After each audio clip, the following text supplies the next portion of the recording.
It's truly can be a matter of life and death.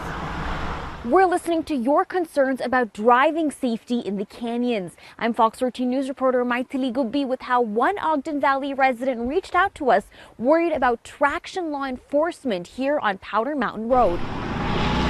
Steve Erickson has lived in Ogden Valley for over 20 years.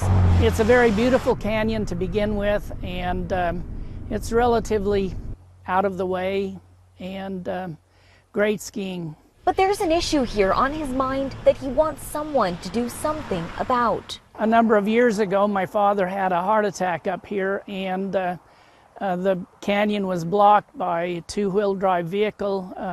EMS could not get to the top of the canyon, and he ended up dying. Steve believes his dad might have had a chance if the traction law that does exist on Powder Mountain Road was enforced. Traveling through canyons, it's a much different experience than driving on the interstate.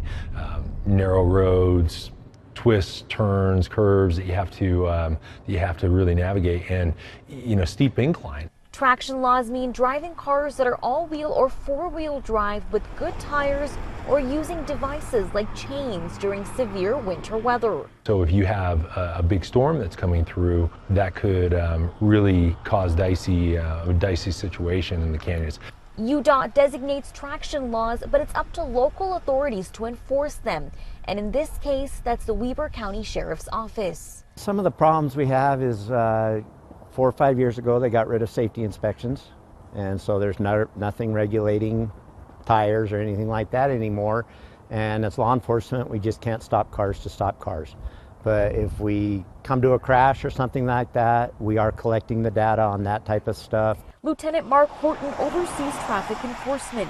He says deputies do patrol frequently and try to check cars when they can, but they haven't seen too many issues in this area to cause concern. So if a car has been stopped for speeding or say expired registration, they will check some of those details during that stop. Steve was a search and rescue volunteer for years, so he knows how important it is for first responders to get to emergencies quickly.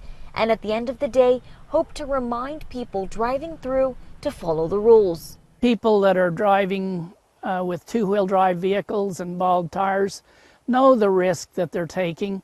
However, they choose to ignore it, and that is truly a health and safety matter. On Powder Mountain Road, I am Maitili Gubbi, Fox 13 News, Utah.